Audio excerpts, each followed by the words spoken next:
Hey, what's up? Dave with Brazos Barbell.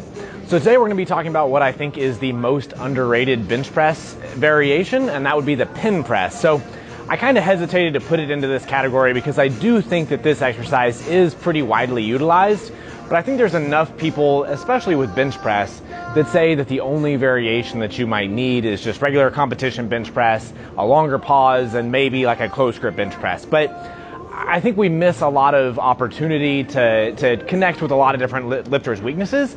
And then even beyond that, we can get some good training stimulus by varying some of the training a little bit. So I'll talk about who this might be useful for and some of the ways that I think this really is effective over just regular competition bench press.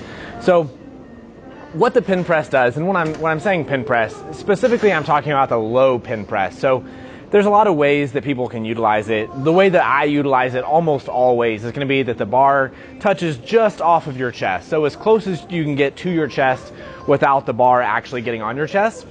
That's important because somebody like me who does a sinking bench press, I don't want to give myself the opportunity to actually use my chest to get the bar moving again and use some of that leg drive or body drive in that case. So just off my chest will force me to actually use my upper body muscles to initiate the press, which can be very additive when I actually am able to use my body also. So a bunch of the common errors that I think especially intermediate to new level lifters make is incorrect touch point with the bench press, bad timing or tempo on the way down to their chest, effort off of their chest. So just actually pressing hard in the first place, and then the bar path and elbow flare on the way up. The pin press addresses all of those issues and at least gives us an opportunity to address those because we have that little safety point down at the bottom. So bad reps aren't really quite as dangerous or punishing, or they won't get so awkward, but it really will reward you for good reps. So one of the other ways that I think this actually really benefits people is that it connects with a wide variety of lifters. So in my case, I sink the bar a whole lot. So in this case, this exercise is really effective for me because I don't always do a good job of pressing effectively with my upper body.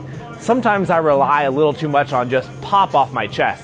So in this case, if I don't press it really hard off my chest, then I'm gonna have a lot of issues getting it going. So for people who do the sinking press, this is also a good variation. Not all variations connect across a lot of different lifters that way. Let's say like the Spoto press. I think that's a really good variation for soft touch lifters, but it tends to be the lifters who do a sinking touch, it kind of messes with their timing and it can kind of throw people off a little bit. So I've gotten away from it for certain lifters. With the pin press, we have more options. So lifters with short arms or with just a really efficient bar path in general, we can add a tempo variation to this. So again, I'm using AJ, who's a very strong bencher, and we see him doing a very long tempo to the pins. This is a rare variation where we can actually put a whole lot of effort with AJ during his ascent, and that's not something that he actually has to do a whole lot. So in this case, it's a variation that connects for short lifters or short armed lifters with a really efficient range of motion, and then lifters with like myself with a long range of motion and that sinking touch. So while it's a really good tool for pretty much all advanced lifters, I think it's even more valuable for the newer lifters. So I mentioned earlier effort off the chest. I think surprisingly that's one thing that I tend to underestimate and potentially undercoach.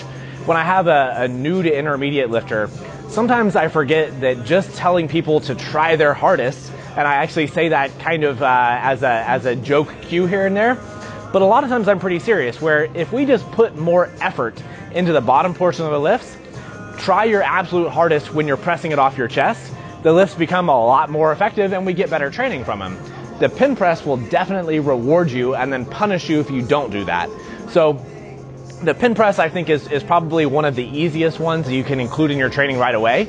It should feel pretty natural. Surprisingly, I think it'll be hard for most people. So just make sure that you're keeping the bar close to your chest, pausing a long enough time on the pins to let the bar actually fully settle, and then put a lot of effort off your chest, and then I think you'll see some pretty good progress in that. So hopefully this video is helpful. If you like it, give me a thumbs up, subscribe to the channel, and we'll see you next time. But something told me that it wouldn't last. It had to switch up.